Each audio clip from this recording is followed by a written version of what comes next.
Hi, this is Josh from Balanced Body Rehab, I'm Gabe. and today we're going to show you a specialty exercise that we teach in the office when people tend to have a little twist in their pelvis. Anytime the body's in optimal alignment, that means they can optimally function. And when people have a little twist in their pelvis, certain muscle groups in their pelvis and their abdomen don't turn on, which can cause dysfunction and pain.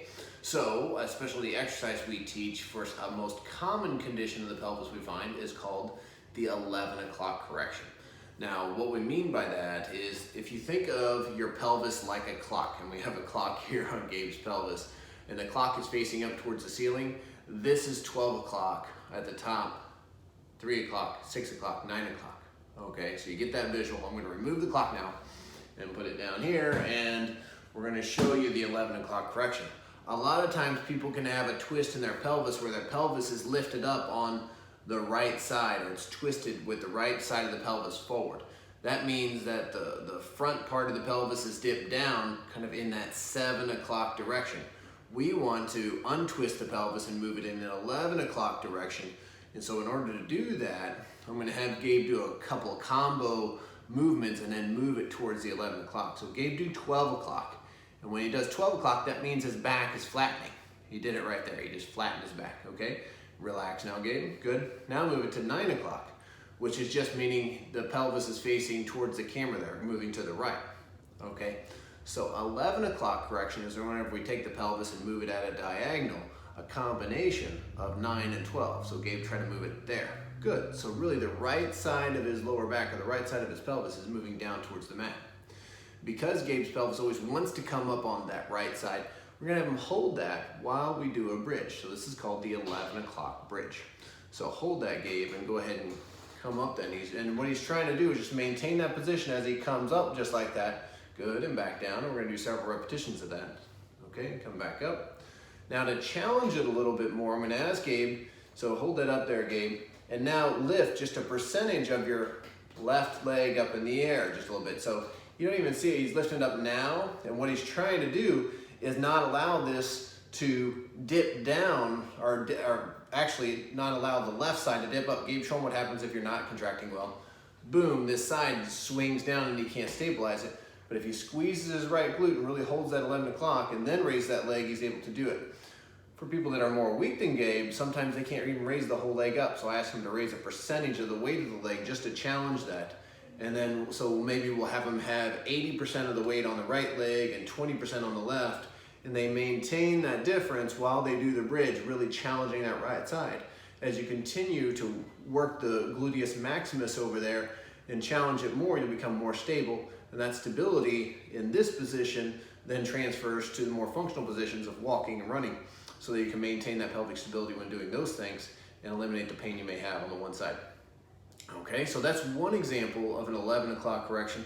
We're going to give you a couple more. The next one we're going to transition to is the 11 o'clock hip thrust.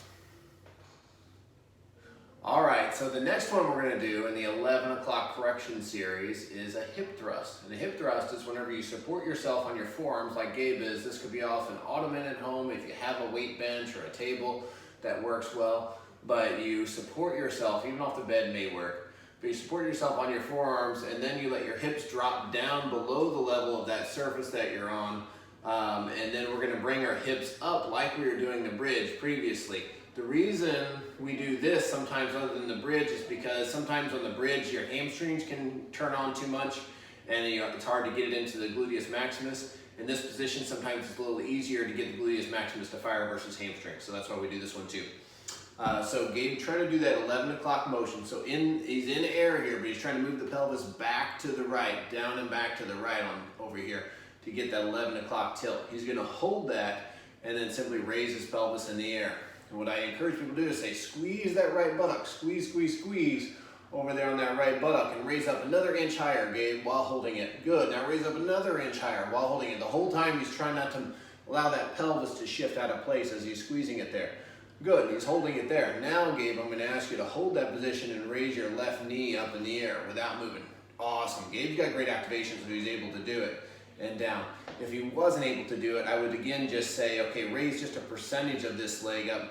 Maybe just raise 20% of the weight of the leg up, so that you then have to shift to 80% over on the other side. So you have 80% weight bearing on this side compared to the other side, and it's really challenging. Or whatever percentage you need to maintain the stability, you got to do the exercise. Once you find out where it's mostly challenged, then I want you to maintain that percentage difference and go up and down, and go ahead and do the hip thrust. So up and down. Good, really challenging that area. And again, when you get to the top, pause, squeeze the glute, and then try to come up another inch higher to really turn it on. And do that until it's completely fatigued on that right side, challenging that right glute. Okay, and then the next one we're going to do is called the 11 o'clock hip hike, to challenge actually the other side, the gluteus medius on the left. All right, so the last correction we're doing in the 11 o'clock series is actually to work the left side, as commonly the pelvis is turned here. We put a couple dots on Gabe to show. Commonly the pelvis turned with the right side forward. And so what happens there is the left gluteus medius gets weak or turned off, and so we want to have some ways to turn that on, because its action can help correct the alignment of the pelvis and bring the pelvis back too. So when you're standing on your left leg, you want that muscle to fire to correct the position of your pelvis as well.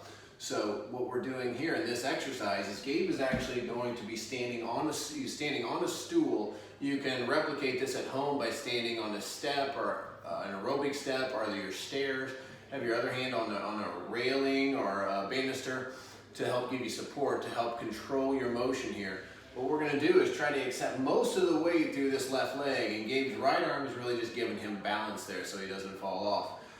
The motion we're trying to achieve here is Gabe's going to let his pelvis roll down into that right side being forward position. You can see how his pelvis is tilted down and forward with the dots there on that side. Okay, now what the exercise is, he's going to squeeze his left buttock and bring the pelvis to that 11 o'clock position. Remember the clock on his pelvis, so he's bringing his pelvis up and back on the right. Watch the dots, so his pelvis goes down and forward. Now it's coming up and back, so the right dot is coming towards us, and now he's going down and back up, and the pelvis comes up and back. There. The whole time Gabe is doing that, not with his right lower back muscles, not by pushing off with his right arm on the wall. He's using his left buttock muscle here to make all that happen. He's trying to stay as vertical as he can on this side, and just making that twist happen from right in here. And you keep doing that until it really starts to burn and fatigue there. And you can increase the weight as tolerated by not supporting yourself with the right arm.